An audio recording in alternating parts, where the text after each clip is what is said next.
Michael Dungworth. I am the agronomist at PX Farms. James Peck, who is the managing director, owner, whatever you might want to call him, little short fat chap with no hair. He is on holiday, so I am deputy dog for this week. So the agronomist role has taken on a whole new form. PX Farms. What can I tell you about PX Farms? So we're farming about 12,500 acres. So that's the agricultural side of it. We're all combinable crop. There's a 12 lorry haulage fleet, and there's somewhere between 80 and 100,000 tonnes of grain storage on site on this site. The farms are spread over 3 sites, one in Lincolnshire, one in Bedfordshire, and I say the other one in Cambridgeshire. Cambridge is quite well spread around. What else do we do? We've got letting, or I say we, because I don't actually work for PX Farms. I work for a company called Agri as an agronomist, but James is my cousin, so I'm a lot more involved on this farm than I would be on any other. He does a lot of lettings, commercial lettings and residential lettings, and generally it's a very well diversified business. Diversification is as important to PX Farms as agriculture is, you know, as a risk management tool really, as much as anything. Obviously each sector earns its own money, but if one sector has a bad one, then hopefully the others carry it while we get through it. Well, I suppose YouTube would be one of the diversifications. I'm a fairly unwilling participant in YouTube because I'm not a great fan of being in front of the camera, but anyway, we'll gloss over that one for the purposes of this event. I'm not really sure how it came about, Tom. I think Tom, my colleague who's standing in the background glaring at me and prompting me, he came to James and said we ought to do something, and James is very keen to sort of promote agriculture and promote positivity within agriculture, and he did a few videos and it just took off, unbelievably, took off in such a crazy state. And now I think there's 20-odd thousand subscribers and anything up to 40,000 views for each video, and he does that twice a week. And on the occasions I don't manage to run out the yard before he catches up with me, I occasionally appear on them. But at the moment we are enjoying a much improved spring to the last 2. The last 2 springs have been utterly tedious, very late, very wet. Middle of February it sort of stopped raining, dried up, and we're getting on really nicely. As of tonight we should have all the first dose of nitrogen on all 3 farms. We're up to date with spraying, and we've set sail with the drills. So we grow some spring crops. We've got somewhere in the region of 1,000 acres of peas and 1,000 acres of mustard. And we started pea drilling yesterday with a sprinter drill, which I think you've seen in action. And today we've started with the Certo drill, one of the Certo drills, and we're drilling mustard. Slightly nervous because the forecast changed a little bit and they're talking about a frost or 2 at the end of the week. So that is not good news for mustard, but hopefully they'll have passed and gone before the mustard's up. So we run a 12-metre CTF system. As a rule, we do some ploughing occasionally, but as a rule of thumb, we run a lot of horse machinery. So because it's built well, it's good value for money, we get on really well with it. Fresh after harvest, we would generally run over all the land with a Torano, which is the aggressive tine machine, and then follow it with a joker a few days later, depending on the weather. Subsoiling takes place where necessary, and then the land's left to chit. We spray off in front of drilling whenever that is, autumn or spring, with glyphosate, and then we drill with whatever drill we choose. So we're coming into drilling now. We've just started this last few days. The land, as I say, was Toranoed and jokered and just left, and it's greened up nicely. Actually, we round up it before Christmas, had a really good kill. It's greened up again, have another kill before we even drill the crop. So we've got a really good stale seedbed, which, I mean, actually, despite all the negativity around glyphosate, it's probably one of the safer herbicides you can use, and the cheapest, or one of the cheapest. So environmentally, it's one of the safest. Public health-wise, it's one of the safest, despite what the papers might lead you to believe, which then means that when we drill the crop, in theory, using less herbicides within the crop, which are a lot more expensive. And from a drilling point of view, we run quite a diverse range of drills. And also we had another guy come in and helped us out this season who got a drill that we haven't got in our system. So we're quite flexible as to the land type, the land conditions, the amount of moisture in the land at the time of drilling as to what we're going to use. As it happens at the moment, most things will go. So we pick the biggest and set sail. But we've got a choice of disc drills, tine drills, and we've got a power harrow drill as well, so we can cover most bases. I mean, it's no great secret. We have a yard full of horse machinery. Everything in this yard's either green or red, or seems to be anyway. And I think that is a long-term relationship. James did a Nuffield scholarship in his early days in 2000, I'm going to guess 2010, 2012. He met Michael Horsch and they did a lot around between them. I think Michael had sort of already set sail on that road, but they did a lot around CTF. James brought CTF back onto the farm, and I think Michael was pretty instrumental on this farm in getting CTF going, because what we did need was 12-metre machinery, and it wasn't that readily available 15 years ago. And I think Michael almost developed the 12-metre machines for that CTF system. That said, Horsch kit, I'm sure James won't mind me saying, we are very happy with Horsch kit. It's strong, reliable, the backup's good, so that long-term relationship has carried on, really. And of course that horse relationship is continuing just in recent times. We are in the process of swapping our sprayer fleet. At the moment we run 2 36-metre self-propelled sprayers and 2 trailed sprayers, 36-metre trail sprayers. James, in his wisdom, has decided that we can manage with 2 sprayers as long as they're 48 metres wide. I'm very sceptical about that, nervous about that, because I think timing of chemicals is probably almost more important than the chemicals that you use. However, that horse relationship is now going forward because we've invested in 2 48-metre, 8,000 litre sprayers, which will be brilliant piece of kit. If they're anything like the 36-metre ones we've got at the moment, they will be excellent. We're looking forward to getting those on farm. It'll be a big change. We've got to change all the tram lines and everything. I think actually they will fit on our existing CTF system. They're just going to have to move over a bit. James will explain that far better than I do. I don't really care where they go, as long as they get the stuff on at the right time.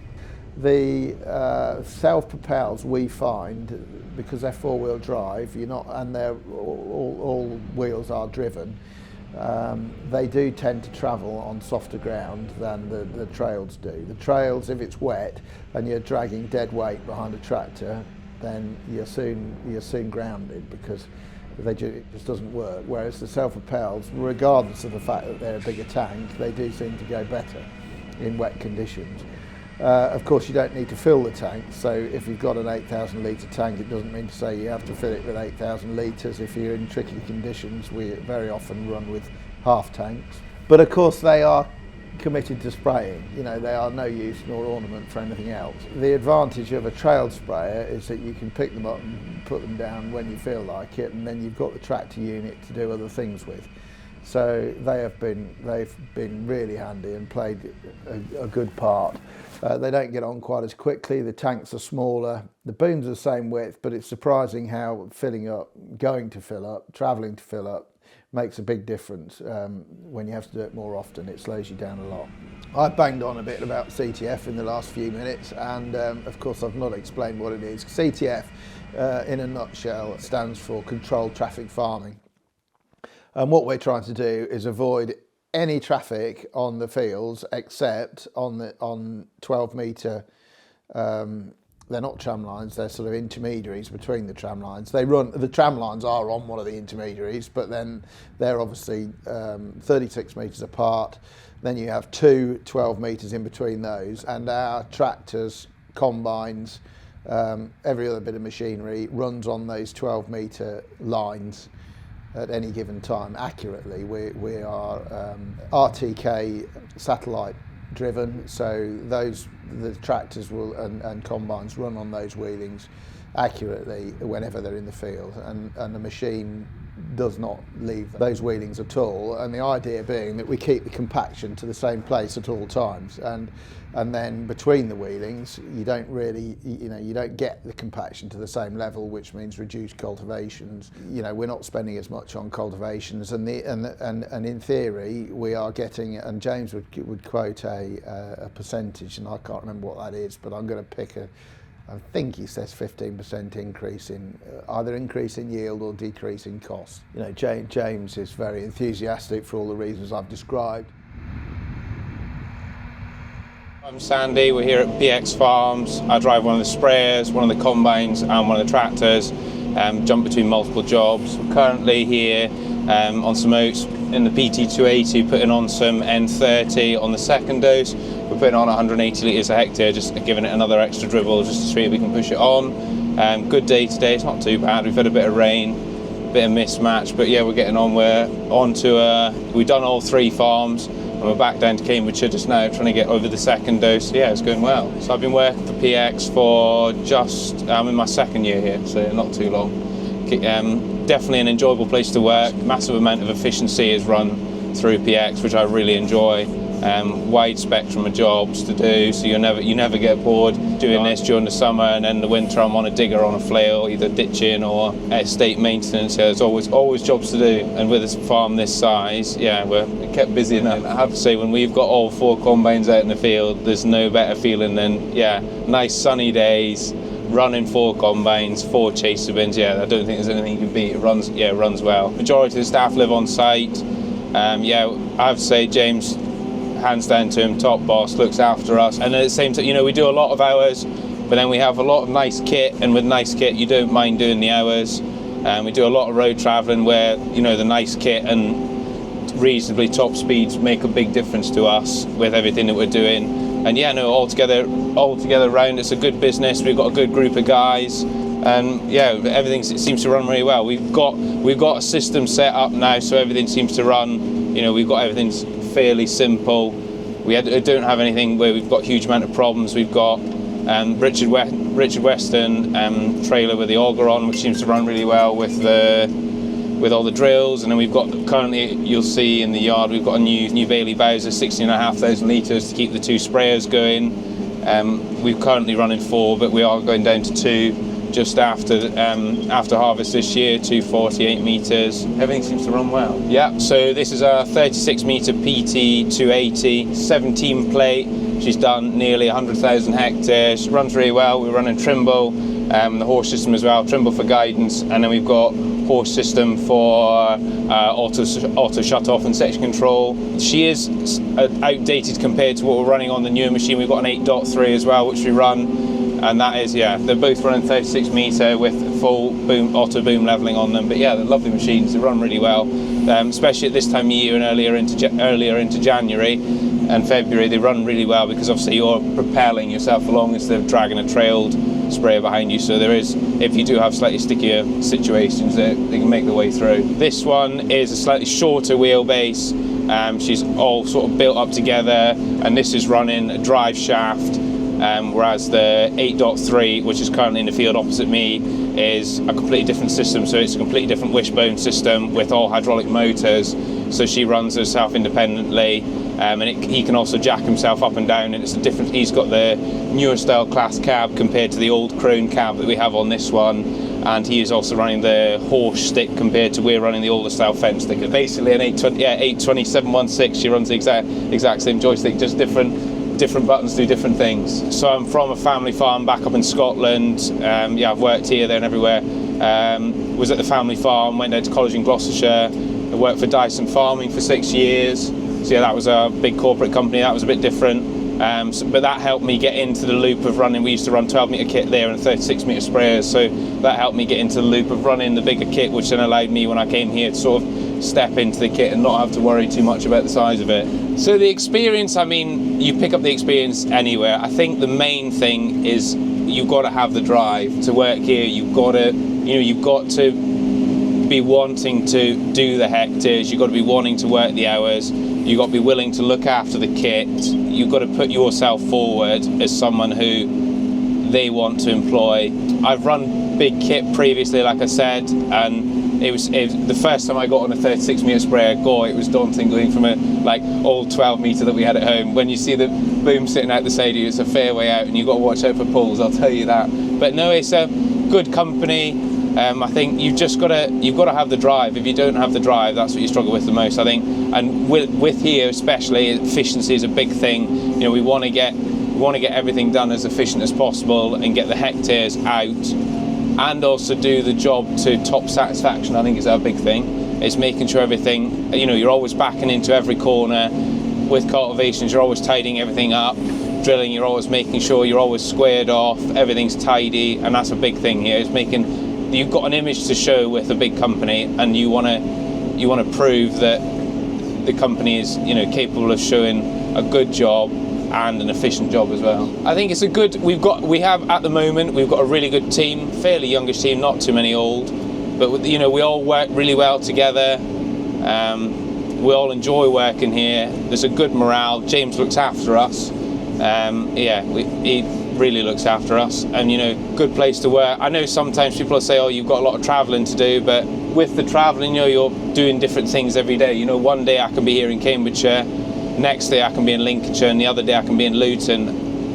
It's the joy of the job. You've got to love it. At the end of the day, I think if you didn't love it, you wouldn't do it. But you got to love it. I was from a mixed farm back in Scotland, so when I went down to work on my first sort of arable farm in Gloucestershire, it was a big difference for me, learning chemicals and herbicides and getting your spraying tickets. That's a big thing is making sure. A lot of people won't do the tickets, but I think tickets are, get your sprayer ticket, get your forklift ticket. It's definitely, at the end of the day, it's worth it, and employers look for it nowadays, whereas previously they maybe not have done. But no, it's definitely, and that's one thing. I went to college and got all my tickets done, and I think that's probably other than the fun that I had there, that was probably the most beneficial thing I got out of there. We did it, and that was the other thing, is just getting into young farmers and stuff like that. Meeting people, young farmers. Young farmers is a good group, and it helps a lot of farmers. Even if, say for example, you're having a problem with something. I've got a friend of mine up the road that drives the same machine, and he'd had a problem the other day, and I'd had it previously. Helping each other out. It's a big thing. Tell us about how you control traffic farming works with the sprayers then.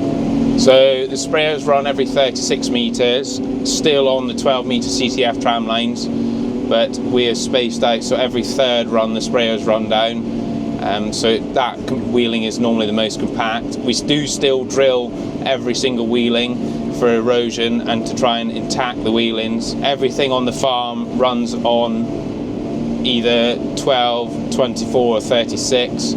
The rolls are the only one thing that are on 24 metres, but everything else is on the 12 metre wheeling. Chase bins run 12 metre wheeling, combines run 12 metre wheeling, drills and cultivators.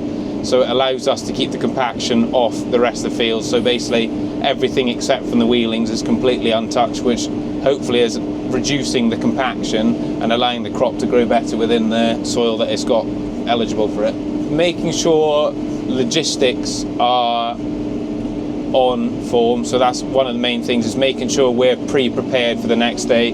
So I've been on with myself, Kieran and the transport manager. We've been sorting out lorries for tomorrow for fertiliser to make sure they're in the right place for us at the right time, so we are not sat wasting time on machines and ourselves waiting for lorries to arrive with fertiliser. Is probably the thing that's currently on us at the moment, but there's multiple things. We've got sorting out seed logistics is another big thing. We're quite lucky that we've got shedded areas in all of the farms that we have, so we can pre-store seed there for coming drilling seasons and other things that we're doing. We're quite lucky obviously because we only spread liquid fertiliser, not granular, so we don't have to hook up too many things with two sprayers running. We've only got tankers running on lorries for us. And just making sure that everything is in front of us, so it's not slowing us down, is probably the biggest thing. Giving us each a small amount of responsibility means that you've got a bit more drive for your day, you've got a bit more passion of what you want to do, and at the end of the day, it's your little thing that you want to try and make the best you possibly can. So I think that does make a big difference. Yeah, from drilling to combining, if you make one mistake, yeah, you won't be the only person that sees it. This year, I think especially, will be very satisfying because we've got the crops in good time. They've established really well. We're getting stuff done a lot earlier this year than what we were last year, with a slightly drier spring, and hopefully, yeah, fingers crossed for a good harvest. And it is when you're combining and you think, "God, I drilled this field." It's a good feeling. It's been a good season so far. Everything's run really well. We're wetter autumn, but you're always going to get that. But with the wetter autumn as well, we've had reduced black grass because we drilled a bit later. Crops are coming really well because we haven't had too wet a winter. We're early March and we're getting on to getting fert on the second dose. So yeah, we're getting ahead of ourselves, which is good.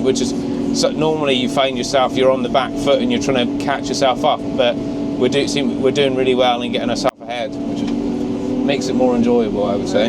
My role, that's really a question you'd need to ask James. My role on the farm, as we have had a farm manager in the past, we no longer have a farm manager. James is a very busy man, so my role as an agronomist here is probably slightly more than it would be on other farms. So I actually run the sprayers, and I run gatekeeper, and there wouldn't be many days in the year, including Christmas Day, where James isn't on the phone at least half a dozen times talking about farming. We pretty much discuss everything on the farm. So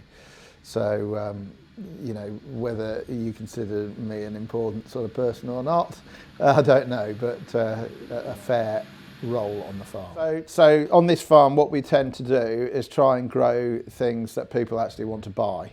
So wheat would be our biggest crop, and we are growing the entire area. I think there's 17 or 1800 hectares of wheat. And we're growing entirely milling wheats because we want to grow something that people want to buy. We want to grow something with a premium. We want to actually try and make money out of it. So the wheat's all milling wheat. That's the first crop. So the peas that you saw going in today, they're grown for wherries. And they are going for instance, mushy peas. They are actually going for, or assuming that they make spec, which we did last year, that will be going into the human consumption market. The mustard we grow for condimentum, which that will go into your English mustard, Coleman's English mustard. So and then the other break crop we grow, that we seem to be growing a bit more of, is oats. We grow for human consumption. So we're all about trying to add value if we can. Although I realise that these crops are all sort of commodities, but we are trying to go for the added value end of the market. And those three actually are really important break crops for us. And the other crop we grow a lot of is barley, or a reasonable amount of. We grow 800, 900 hectares of winter barley. That sometimes is a good payer. Sometimes we might consider it better to grow second wheat. The reason we grow a lot of barley are twofold. Firstly, it's all hybrid barley, and hybrid barley is really, really, really competitive. So we can put it in that second cereal slot, which is an autumn grown slot and autumn drilled slot, and it will compete really well with blackgrass. And blackgrass would be our biggest problem on this farm, or on any farm in this area. Blackgrass is a real problem. The other reason we grow a lot of barley is because it's early drilled, so it gets you off early with the drills, and it's also early harvested. So we can have 800 to 900 hectares harvested in July before we really get going into the wheats, and it just spreads our workload. It allows us an early entry with the cultivation equipment. And mustard is quite an interesting crop for this business. It wouldn't always be the most profitable as a grown crop, although it is a brilliant break crop in front of wheat. It's also spring drilled, which allows us to get a decent kill on the blackgrass. But it goes further than that, because we actually store and transport all of Coleman's mustard. So whether it's grown on this farm or any other farm, it will be moved in our lorries and it will come to this yard to be cleaned. It goes through the grain hospital and it's cleaned here and it's stored here. So actually the crop itself is a whole bigger picture for us. It's quite an important crop for us. I have to say, working with family, and I have done it on other occasions, and I wouldn't generally recommend it. My father's a farmer, and my father and I have a relationship like brothers. We get on like a house on fire. We don't always work particularly well together because we have our own ideas, and they don't always align. It's not to say we fall out over it, but it's just can be frustrating. James, on the other hand, James and I have a really unique relationship, and I'm not quite sure why. We always have. We've always got on really well. We've always been able to speak absolutely bluntly to each other, and continues to do so, and invariably are laughing. You know, it's so important to enjoy life, and if there's one thing that James and I do is have a lot of fun in farming, and farming's been quite tedious in the last 2 or 3 years. It's, you know, it has its ups and downs, but it's been a long down, and it's only just come back up again. Nevertheless, James and I always seem to be able to have a bit of fun. So what's it like working with family? I'll be interested to know what his answer to that question would be, but I certainly can't fault it on this in this situation. So it's Kieran Robinson here, PX Farms. We're just out here today spraying some barley on with fert. Currently at 200 litres, and yeah, we're just going to get on with the second pass of fert now, as we finished the first lot a couple of weeks ago now, so it's due to have another dose. So we're just going to crack on here at Hornsey and get this block done for today. I've been with PX for coming up to 4 years now in May. And my role here at PX Farms is head sprayman here. I do drive a combine through the summer. That's pretty much all I do here. I don't get on a tractor unless I need to. And yeah, pretty much I speak to Michael every day of what's got to go on the farm with the 4 sprayers if they're running. Me and Michael go through it on the gatekeeper. We'll give them a job what to do. Like say 2 trail sprayers will be on the wheat, and me and Sandy will be on the barley, or vice versa. So we're literally just, everyone's got a job to do, and everyone cracks on. They get on, and yeah, we have a laugh at the same time. So I ended up with a head sprayman role. Was a guy who was here before, he was fairly running it. He left. I took the opportunity with James, with being fully into the job role with the pre-emming and post-ems. So when it comes to it, I'm always out. So the other lads are on drills full time, and vice versa work, whatever they're doing. So literally all I do then is I'm on my own spraying post-ems, pre-ems, and literally I don't get off the sprayer until it's just easier to manage yourself. And when you're in here day in, day out, and you've got no other sprayers running, yeah, that's how I got this job role. I got into farming at a pretty young age, really.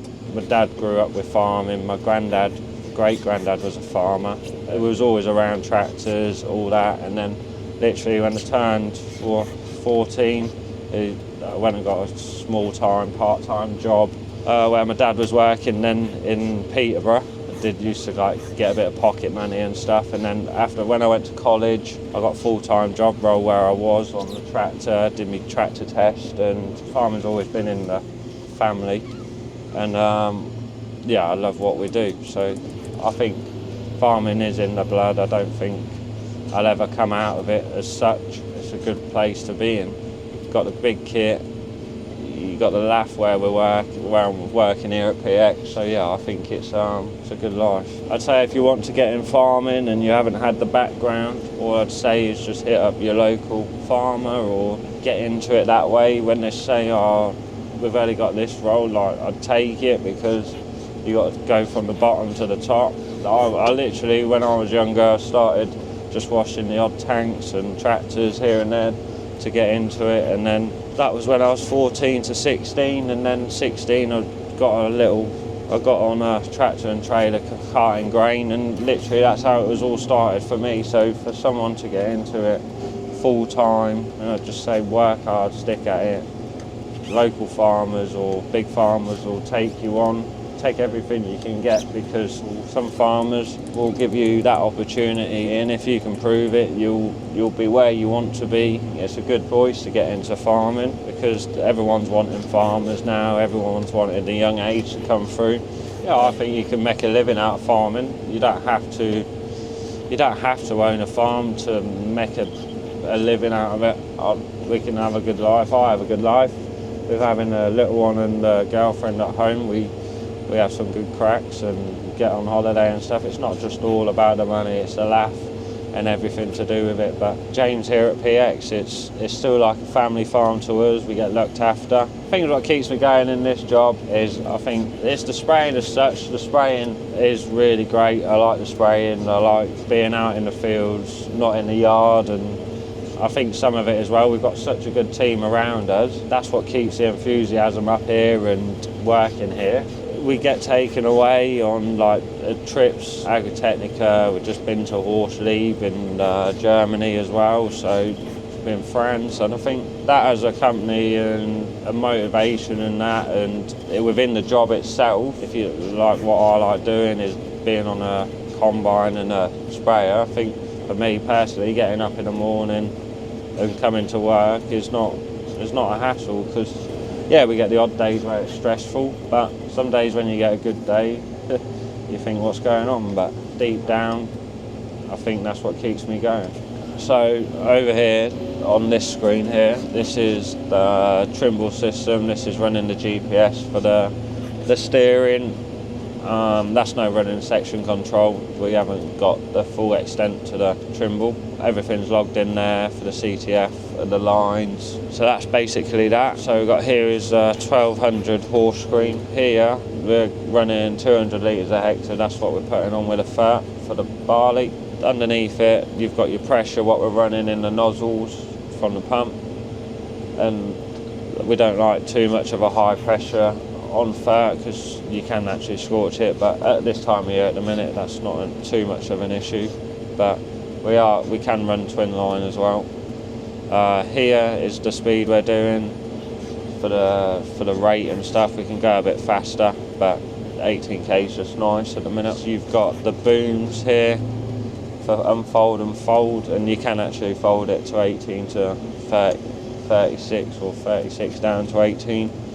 Fairly technical, but once you've got your head around it, what's all going on and everything, it's fairly straightforward. Like down here it's doing 226 litres a minute, but you're getting 200 rate, but that's just the pump working a little bit faster to go around the machine and that to get your right range. But other than that, it's fairly straightforward. It's when the technical bits, when you have a problem, you've got to put your head to it. I'm not sure why he uses Trimble to Green Star or anything. I think it's preference. Trimble might have that shorter, narrow window than 50 centimetres. Running RTK and stuff like that, and I think it's so much easier to put Trimble into a system where you don't have to mess about with any wires like Green Star and that, or plugging it into something else. You haven't got to have a whole new wiring loom. Trimble's easier to use than the Green Star. That is when you do your headland for a new field. Say you're driving around the headland. Say it's a square headland, but then when you come to do your infill, it'll tell you to just draw your infill A and B, and then that's pretty much set. With CTF, we don't like going off the CTF. Everything has to stick to a certain line, all down to compaction, and literally if the GPS goes off, we could still run manually and this time, but if you was pre-emming, GPS is a big factor, so we can't really have the GPS affair on us too much because we've got a lot of pre-emming to do, we've got a lot of ground to cover, and to run, not compact everything as such and stay on the CTF lines, if that goes down, it's a big issue for us. Honestly, with the new sprayers coming, and yeah, he didn't tell me till last minute. I was the last one to find out, but I had to find out from the YouTube. And yeah, I can't wait for the new ones. I went to Germany, like I said, to Horsley to see one, and yeah, they took me to one. Actually took Sandy as well, Yeah, they're completely different. Again, inside, they've gone to the new 8700 cab, like the Lexions, that style of cab, what they're putting on them now. Luxury inside, completely different to this again, pretty much. This is ancient now to the new cab, but he wouldn't let me put on black. He said it was too agri-fact like, but I'm just gonna have to live with that. I've got a new sprayer. Nothing is missed in PX. Everything's got a structure in PX. Gatekeeper with a spray in, the whole system of like Bowsers keeping the sprayers running, not stops. Everything has to be logged on the sprayer for the spraying system. Even anything else like in the company, like diesel, that's all logged for how much diesel I use. Even though we weigh it in, weigh it out, that's all on the system as well. So we never lose no diesel whatsoever. Or if there's a shortage in the tanker or something, we can trace it back to anything. So everything within the business itself, everything's got a place for how much time and effort what goes into it to make the job right. So in success wise, yeah, I think that's why it is successful. We've always got the kit, we've got everything else, we can pretty much cope with what we've got. I think PX is successful on every side of the business. It's not all hunky-dory, don't get me wrong, but yeah, I think it's what James has had in growing the business to what he's got. I think he wouldn't have had what he's got if it wasn't a success, and I think for what structure's in place with it all, I think it's made the business what it is to now, with coming from 20 years. So yeah, I think the success is there and it's only going to continue. I think I'll be here for life. I say that, you never know what's going to go on, but I'd say I'm not leaving anytime soon. Can't leave the sprayer after a year. But yeah, with the farm how it is, the comfortability, the lads, just the overall general, it's good here. It can be easy, it can be hard, but like what we've got in place for it to help that, I think I won't be going nowhere. And the family also like it here, being near Cambridge, a lot better people and a lot of good neighbours and stuff. I think it's the right place for us to be for the time being. The fleet here, right, let's start with tractors. We've got four 942s, we've got an 1167 crawler and two 1165 crawlers. They're all Fendt. Do seem to stick to the same brand. James is pretty loyal when he's got a good relationship with people. James is pretty loyal. So we've got Fendt tractors, we've got Class combines, and you know, price obviously is important, but as important to this business is backup. Backup is absolutely critical to this business, because the moment something goes wrong, it seems to have a domino effect, and we have something go wrong at that end of the chain, and then all of a sudden it's affecting the business right down to the other end of the chain. So reliability, but also backup, absolutely critical. The sooner we can, well, ideally avoid problems in the first place, but if we get a problem, the sooner we can correct that, the more we can limit the damage. So we are pretty loyal to those that look after us the best. As you realise, we will run a combination really. We have a mixture of tyres and tracks, and it's anybody's argument as to which is best. I think a tracked machine, I think, that are the ultimate for, there's no doubt about it, they do minimise compaction. Having said that, there's an awful lot you can do with tyres nowadays. You know, tyre technology is very different to what it was 20 years ago. You can run them very low, you can run them wide, they're taller, and all of a sudden you'll find that your ground pressure, you know, isn't an awful lot different to a track machine. So, you know, it's horses for courses, but of course wheeled machines are a lot more versatile. You can whip those off a cultivator, off a drill, stick them on a sprayer. I mean, our 942s are doing the spraying, so they're a lot more versatile. So to have four of those in the fleet is very useful. They go on grain carts.